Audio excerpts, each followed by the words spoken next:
En la segunda parte del tema de virus linfotrópico humano vamos a hablar de epidemiología. El HTLV1 es endémico en el sureste de Japón, en el Caribe, especialmente en la zona de Jamaica, en África Central, así como en los afroamericanos del sureste de Estados Unidos.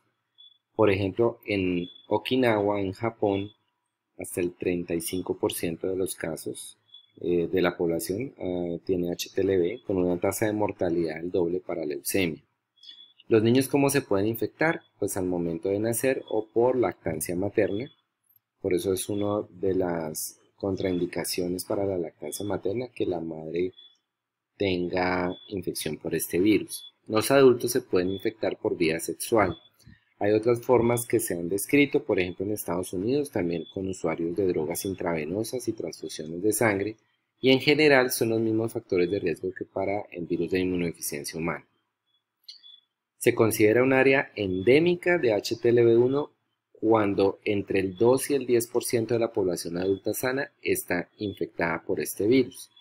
En Sudamérica hay 3 países que tienen áreas endémicas, como son Perú, Brasil y Colombia. En el Perú, donde hay más estudios publicados, las diferencias se pueden observar según las etnias indígenas entre el 0,9 al 3,8%. También se han descrito altas prevalencias en pacientes VIH positivos, como en el Perú, que detectaron hasta el 18,6% de los casos. La transmisión por lactancia materna puede darse en un rango amplio entre 5,7% a 37,5%, y esto depende de la edad de la madre, la duración de la lactancia y la carga proviral materna. Entre mayor duración de lactancia y mayor carga proviral materna, hay mayor transmisión por lactancia materna. El neurodesarrollo de los hijos que son seropositivos versus los que son seronegativos de madres con infección por este virus no ha mostrado diferencias. Se puede dar transmisión por transfusión sanguínea y esta transmisión es efectiva hasta en un 50 al 60% de los casos.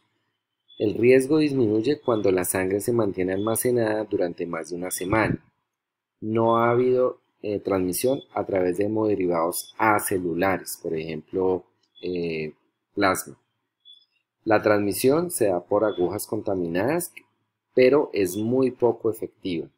Y la transmisión sexual también se ha descrito, puesto que el virus se ha aislado en semen y en secreciones cervicales y es más frecuente en grupos de riesgo de enfermedades de transmisión sexual. Pues como ya habíamos revisado en la anterior presentación, este virus infecta a los linfocitos TCD4, también a células de la piel y a las neuronas. En cuanto al espectro clínico de enfermedades que produce el HTLV1, uno puede verlas hasta en un 5%. ¿Esto qué quiere decir? Que la gran mayoría de los casos son asintomáticos. No puede que, como el periodo de latencia para producir enfermedades es tan largo, puede que no haya manifestaciones clínicas. Cuando se presentan, pueden ser de estas diferentes manifestaciones. Linfoproliferativas, ejemplo, la presencia de linfoma y leucemia de células T del adulto o ATLL por sus siglas en inglés. También podemos ver síndromes autoinmunitarios como por ejemplo la paraparesia espástica tropical o PET, pero también podemos encontrar cuadros de artritis, de uveitis y de tiroiditis.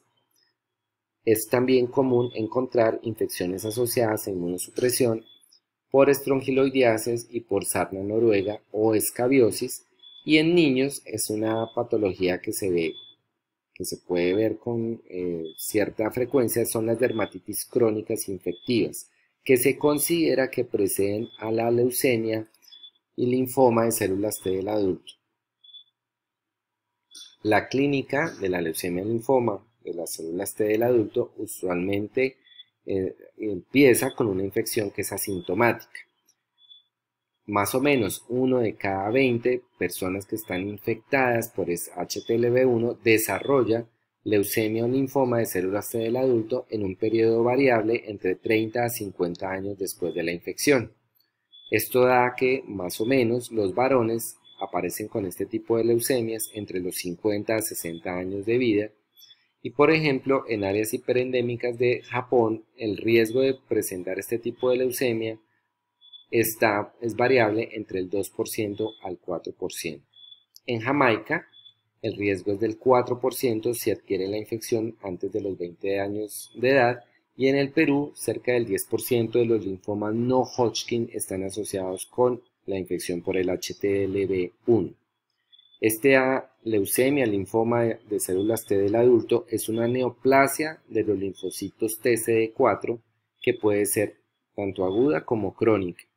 Una de las características que se ve en este tipo de patologías son las llamadas células florales, que son células pleomórficas que contienen núcleos lobulados. También se acompañan de leucocitosis, de lesiones cutáneas, y luego de aparecer la leucemia, es prácticamente fatal en un año a pesar del manejo que le hayan administrado. También es común la presencia de uveitis y de dermatitis infecciosa. Por otro lado tenemos el cuadro de la paraparesia espástica tropical o PET, que es un término que se acuñó en el año 1969 y apenas en 1985 se encontró asociación causal con el virus linfotrópico humano tipo 1. En este momento se llama mielopatía asociada al HTLV1 barra paraparesia espástica tropical. Es una patología que es más común en mujeres, que tiene una edad promedio de presentación a los 45 años, y el riesgo se da entre 1% y 4%, siendo más común en América Latina que en el Japón. En cuanto a la fisiopatología, se ha encontrado que hay una liberación masiva de citoquinas en respuesta a presencia de proteínas virales en la superficie de los linfocitos, lo que origina una inflamación crónica y un daño tisular con una afección de la porción media dorsal de la médula espinal, lo que finalmente se traduce en la presentación clínica de una paraparesia simétrica con compromiso piramidal y que los síntomas van aumentando conforme aumenta la edad. En la paraparesia espástica tropical, en una minoría, hay una progresión rápida que lleva a pérdida de la función motora antes de los 2 años del inicio de los síntomas neurológicos. Esto es en la minoría. La gran mayoría de los casos se demora lo que ya habíamos mencionado, hasta los 45 años de edad, en promedio. En forma temprana también pueden aparecer dificultades para iniciar la micción, hasta llevar a presentar, por ejemplo, casos de retención urinaria e infección urinaria a repetición. ¿Qué se ha propuesto de tratamiento en estos casos? Uso prolongado de esteroides sistémicos, combinación de drogas antirretrovirales que son utilizadas en el manejo de la infección por VIH, como la sidobudina o AZT y la lamivudina o 3-TC, y por otro lado, pues la rehabilitación. Como vimos también, habíamos mencionado, el HTLV1 se asocia también con un parásito, especialmente el Strongyloides stercolaris.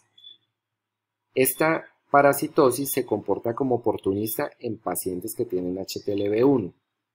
En Perú, nuevamente, el 86% de los pacientes que tenían hiperinfestación por este parásito del Strongyloides stercolaris tuvieron infección por el HTLV1 como única condición aparente de inmunosupresión.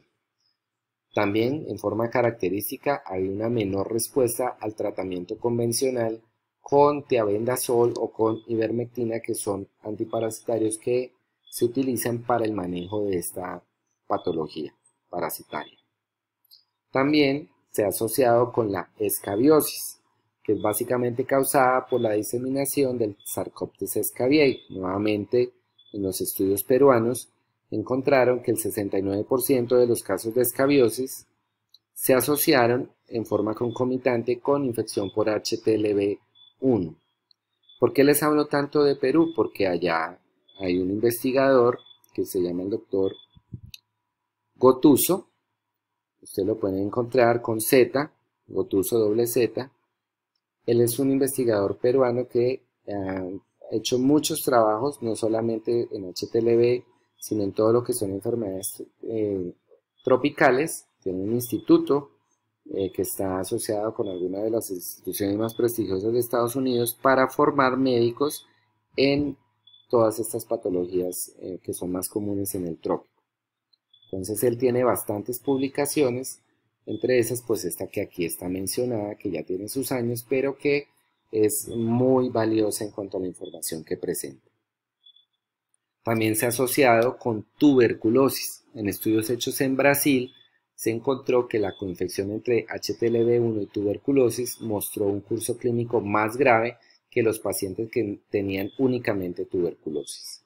En Perú, esta asociación entre HTLV1 y tuberculosis da un OR ajustado de 9.4 y para TB meningia con un OR ajustado de 3.8, y también es más común el fallecimiento durante la hospitalización cuando hay este tipo de coinfección.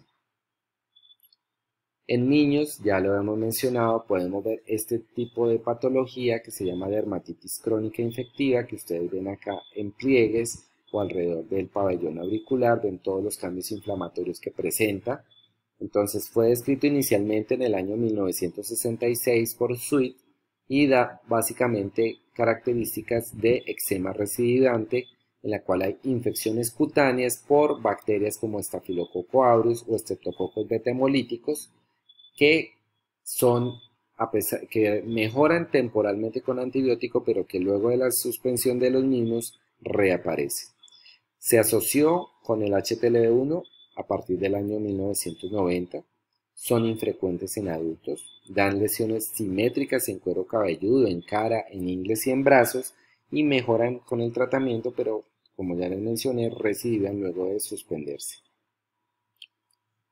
También puede haber coinfección entre HTLV1 y VIH, o sea, los dos retrovirus, y esta infección dual parece conferir mayor riesgo para el desarrollo ya de SIDA, o sea, estadio avanzado del VIH. Sin embargo, otros estudios dicen lo contrario. En Perú, nuevamente, la coinfección llevó a menor sobrevida que en pacientes que solamente tenían infección por VIH sin tratamiento alguno.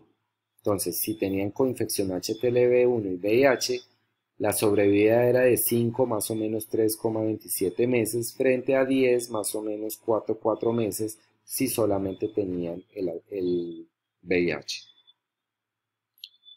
Para hacer el diagnóstico, uno lo que debe hacer es solicitar un ELISA dirigido a antígenos específicos en sangre del HTLV1. Si estos antígenos, si este ELISA dirigido a estos antígenos es positivo, se va a hacer una confirmación mediante el Western blot, en la cual se van a detectar varias de estas proteínas que habíamos mencionado inicialmente, la P19, la P24, la P14, la P53, etcétera, etcétera, de las que habíamos mencionado inicialmente. Otra forma de confirmarlo es identificando mediante pruebas de biología molecular por reacción en cadena de polimerasa de tiempo real la presencia del ARN viral, y también podemos solicitar ELISAs o detección de anticuerpos contra algunos antígenos específicos virales. En cuanto al tratamiento, prevención y control, es realmente poco lo que se ha podido proponer.